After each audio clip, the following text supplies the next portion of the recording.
கிருஷ்ணகிரி. கிருஷ்ணா என்பதற்கு கருப்பு எனவும் கிரி என்பதற்கு மலை எனவும் குறிப்பிட இந்நகரம் கருமலை என அழைக்கப்படும் மலைகளால் சூழப்பட்ட நகரமாகும். எனவே இப்பகுதி கிருஷ்ணகிரி என்ற பெயரை பெற்றது. விஜயநகர சாம்ராஜ்யத்தின் கீழ் உதயமான கிருஷ்ணதேவராய மன்னரால் ஆட்சி செய்யப்பட்டு இந்நகருக்கு கிருஷ்ணகிரி என பெயரை அடையாளப்படுத்தப்பட்டது. விஜயநகர பேரரசர்களால் கிருஷ்ணகிரி மலையில் கட்டப்பட்ட கம்பீரமான கோட்டை இன்று சாட்சியாக உள்ளது. இங்கு மாம்பழங்கள் பிரதான பெயரிடுவதால் கிருஷ்ணகிரி இந்தியாவின் மாம்பழ தலைநகரம் என அழைக்கப்படுகிறது.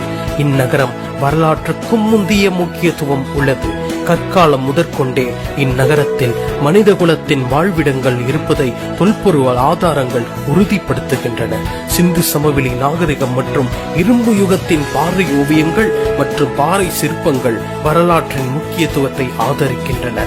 இந்நகரம் கொங்கு நாடு மற்றும் சேர நாட்டின் ஒரு பகுதியாகவும் கொங்கு மற்றும் சேர அரசர்களால் ஆளப்பட்டதாகவும் பின்னர் இப்பகுதி சோழர்கள், பல்லவர்கள், கங்கையர்கள், விஜயநகர பேரரசர்களாலும் மைசூரின் ஓடியர்கள் மற்றும் செந்தமிழுக்கு சங்கம் வளர்த்த மதுரை நகரத்தின் நாயக்கர்களாலும் ஆளப்பட்டது.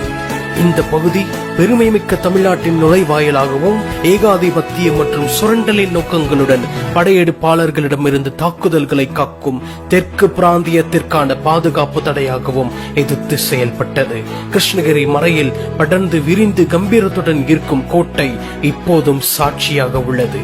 இப்பகுதி மைசூரை ஆண்ட ஹைதர் அலியின் வழியில் அவருக்கு பிறந்த மைசூரின் புலி என அழைக்கப்பட்ட அரசர் திப்பு சுல்தான் கைப்பற்றினார். கிருஷ்ணகிரி மலையில் உள்ள கோட்டையில் முஸ்லிம் சகோதரர்கள் புனித வழிபாட்டு ஸ்தலமாகிய மசூதியை கட்டினார். அன்று முதல் அந்த கோட்டைக்கு பெயர் மாற்றப்பட்டு சையத் பாஷா மலை என கம்பீரத்துடன் அழைக்கப்பட்டது. ஆங்கிலேயர்கள் கால்தடம் பட மைசூர் முதலாம் போரின் போது பிரிட்டிஷ் துருப்புகள் கிருஷ்ணகிரி வழியாக காவேரி பட்டணத்தில் ஹைதர் அலியின் படைகளை தாக்கினர். ஆனால் பிரிட்டிஷ் ராணுவம் இங்கு தோற்கடிக்கப்பட்டது. ஆங்கிலேயரின் ஆட்சி காலத்தில் நிகழ்ந்த உலகப் போரில் இப்பகுதியில் இருந்து பல வீரர்கள் பங்கேற்று வீர மரணம் அடைந்தார்கள்.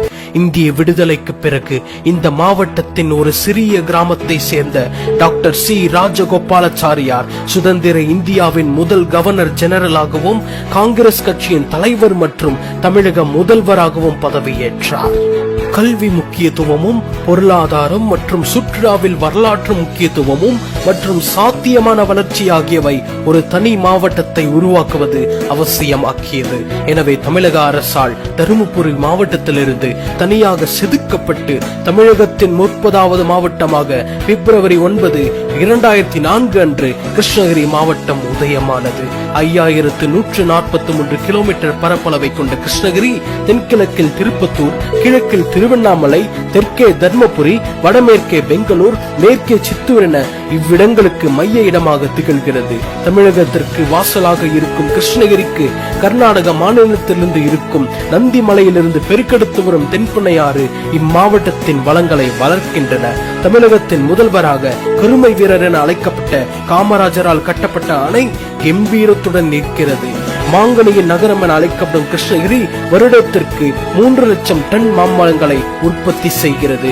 விவசாயிகளின் வியர்வை துளிகளால் செழித்தோங்கி நிற்கிறது. எனவே கர்நாடகம், ஆந்திரம் மற்றும் தமிழகத்திற்கு மைய இடமாக இருக்கும் கிருஷ்ணகிரியில் இந்துக்கள், கிறிஸ்தவர்கள், முஸ்லிம்கள், சீக்கியர்கள், சமணர்கள் என அனைத்து மத மக்களும் சகோதர சகோதரிகளாக ஒற்றுமையாக நிற்கும் கிருஷ்ணகிரி என் பிறப்பிடம்.